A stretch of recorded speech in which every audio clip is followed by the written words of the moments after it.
is, from here in Vancouver, Katie-Ellen Humphries. Thank you. Hello. Hey. How do you do? Oh, we lost everyone on the stairs. That was my favorite part of the whole setup. I like to imagine that they were the cast of like a cool like mixed family sitcom. Yeah. Does anyone want a terrifying back scratch? You're good? Just let me know. Very happy to be here. Everyone here, you look exactly as I imagined you, which is gorgeous. But in like a cool, like, I didn't even try. That's why, oh, this, I bought it at a flea market. You probably haven't heard of it. Maybe I feel like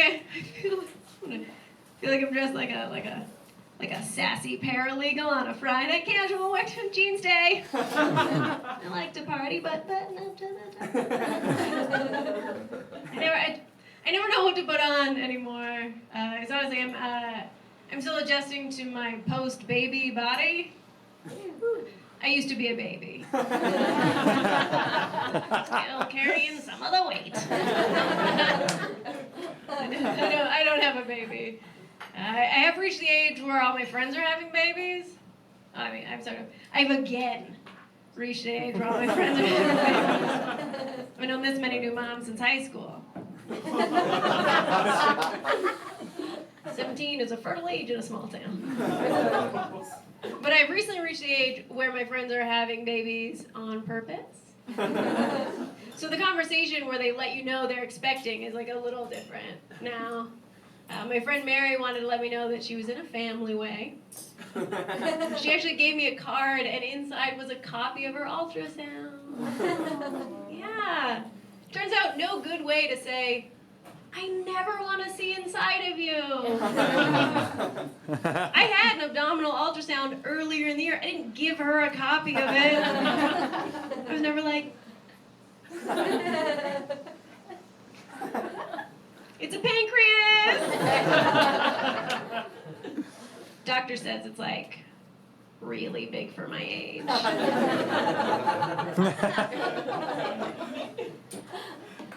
Hey, everyone I know is starting a family, and I'm not at that place. I'm still really uncomfortable with a lot of that stuff.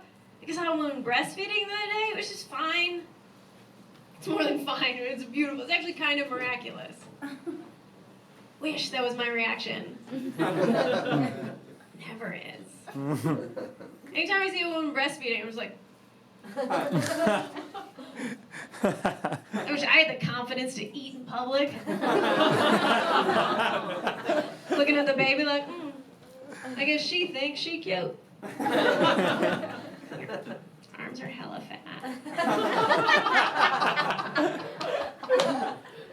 Lay off the dairy.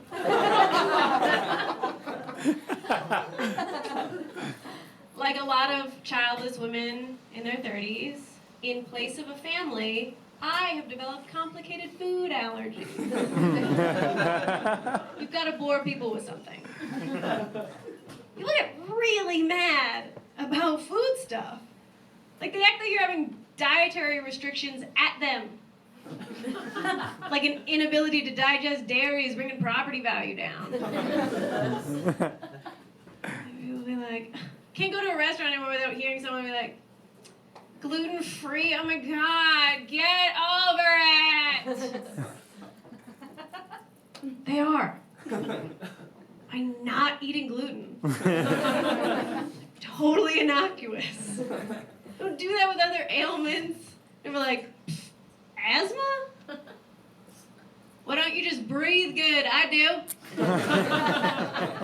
We'd be like, eating that way is not natural. My granddaddy didn't go to war, so you can eat that burger in a lettuce wrap. Put your meat in a bun. Show some pride. White flour.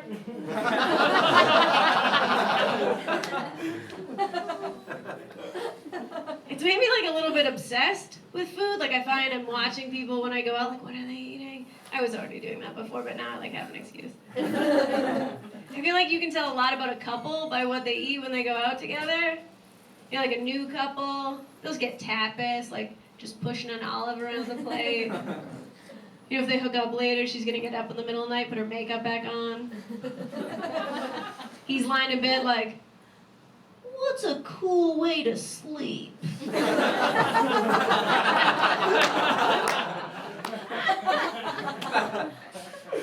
What do humans do with their arms again? Then you might see like an older married couple, like they don't even necessarily have to chat over the meals, just enough to be in another's company. They won't hook up later, just lie in each other's arms, bloated and happy. I think that can go too far though, like you can get too comfortable. Like I was at an event recently, it was a cabaret seating, and I got seated with this young couple, and after intermission, I thought that somehow they had gone out and got ice cream treats. Naturally, I was insanely jealous. They had not gotten out and gotten food. They had in fact not purchased anything. They had brought to the theater with them and were now splitting a block of mozzarella cheese. Just pushing down the plastic and gnawing on the end like it's not fucking shameful. Have some goddamn respect. If not for yourself, then for the venue. And save that kind of behavior for when you're wearing sweatpants behind closed doors like the rest of us animals. I would have been less uncomfortable if he had been just casually fingering her under the table. That would have seemed less intimate. I was like, there were other people here, man. I felt like I was at their fucking wedding. I have been to some very touching nuptials. I have never seen two human beings more adamantly articulate that they are just 100% committed. Never again being attractive to other people. In a way, it's kind of beautiful. I have been to a lot of beautiful weddings. I went to 4 weddings this summer. I can't imagine what it's like for people that had friends in high school. It must be fucking exhausting. It's really crazy with weddings now. I think I don't know if it's all the TV shows or anything. Everyone's gotta have the next cool thing. It's not enough to be like, yeah, I'm pledging love and fidelity to a single person for the rest of my life against all odds. Also, there was a bacon bar. Friends of mine had an eagle as their ring bearer. Yep, that is a real thing you can do. You can hire a majestic bird of prey to run an errand for you on your special day.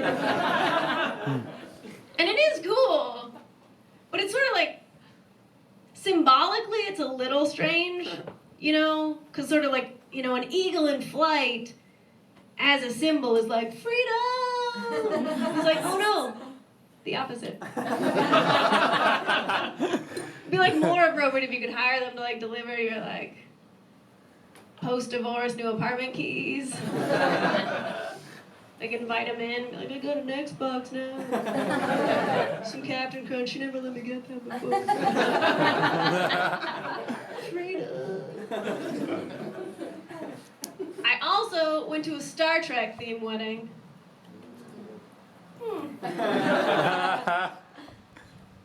Your reaction was not correct. Yeah. Reaction should have been like, this is amazing. It was the best goddamn wedding I've ever been to. Because at a Star Trek themed wedding, every table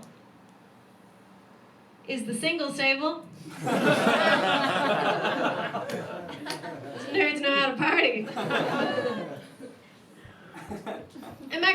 I'm content. I'm content at the singles table.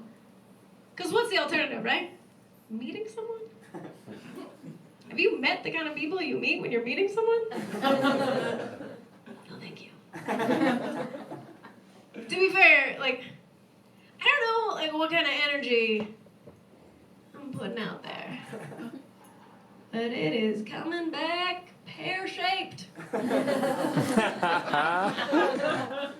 got a text message from a potential suitor. That's all it says. I want to hold you like a baby. Yeah. Benefit of the doubt, this guy means tenderly.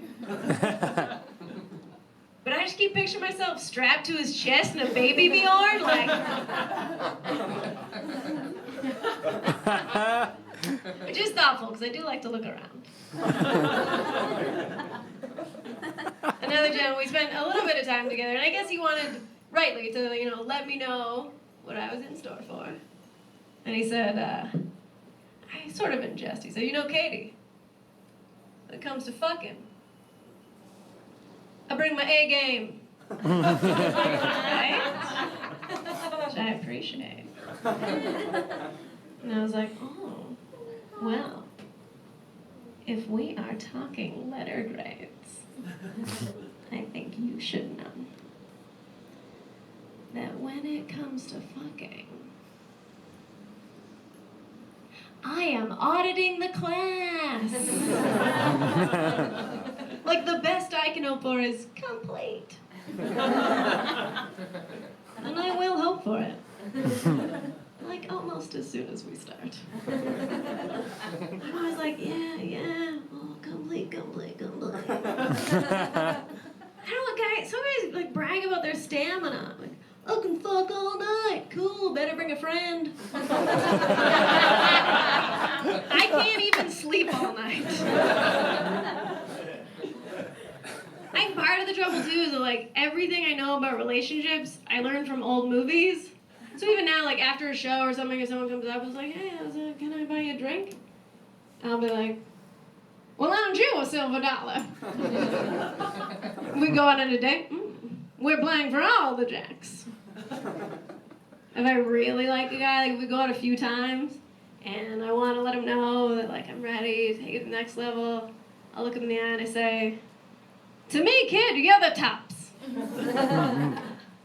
Seriously, though, like, you have to be on top. I barely know how sex works. Which is a half-truth. I sort of don't know how sex works. But also, baby's tired. Oh, I'm sorry, y'all don't like the bottom? It's like sleeping. Bottom is the top, I say. And it's kind of the least you can do. Yeah, put your back into it. Come on. All right. Another problem is really there's like, I mean, I know I'm all animal printed up, glisten polished. You wouldn't know to look at me, necessarily. But growing up, like, I wasn't even so much a tomboy as I was like a boy that's bad at peeing outdoors.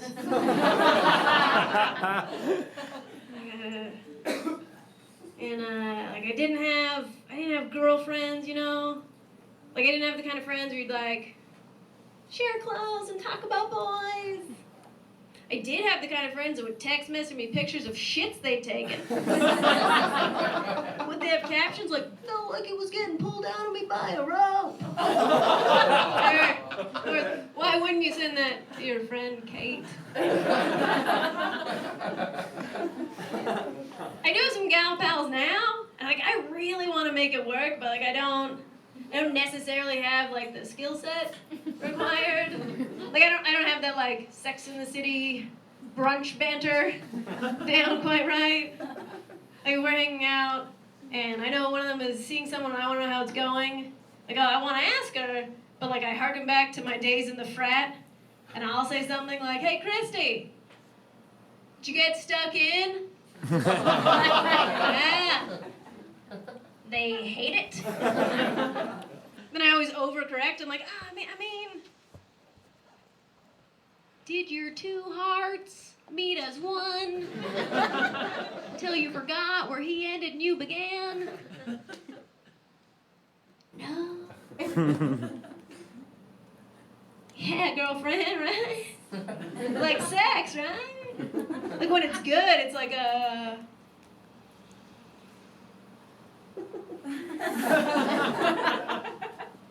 like a...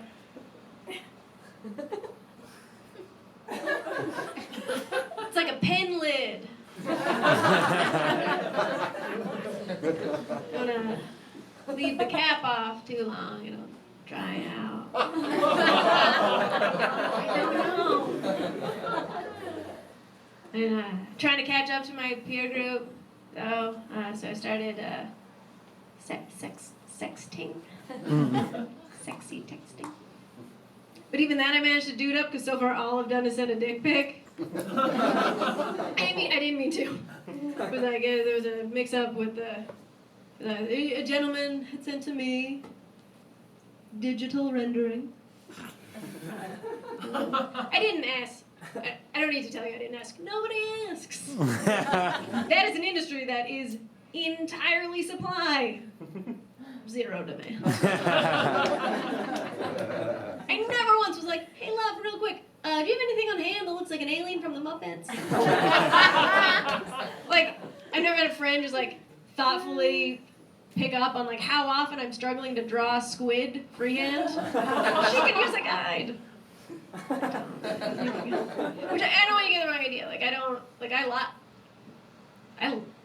like dicks. Probably. I don't. I did think I was lesbian once because a lesbian told me I was, and she would know. And I think I don't know. To me, your dick is like the sun. I respect its life-giving force. Do not want to look directly at it.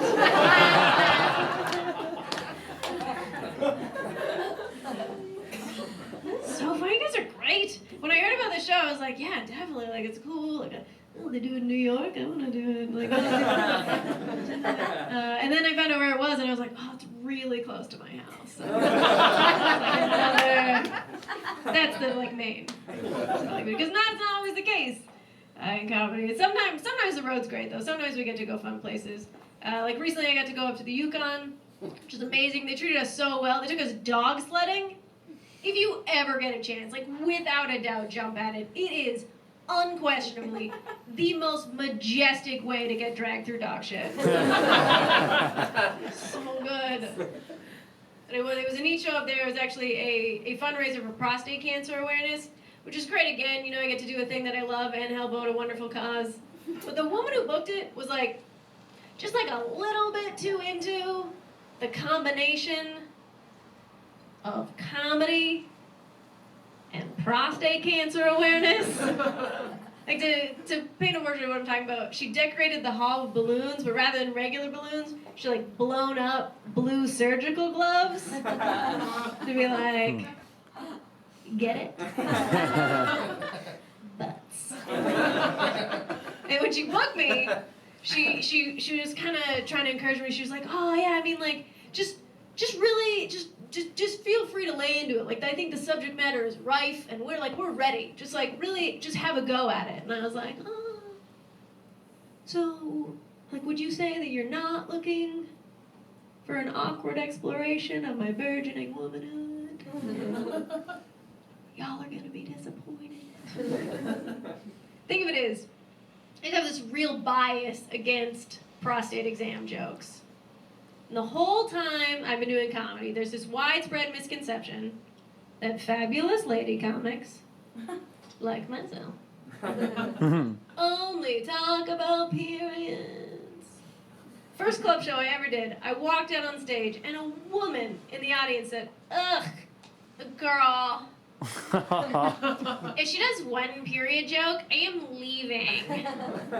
It's very hard to hear, right? I was not planning on doing menstruation jokes. I did really want her to leave. But that bias doesn't go the other way. Every male comic I know over 40 does a bit about his prostate exam. And the whole bit is like,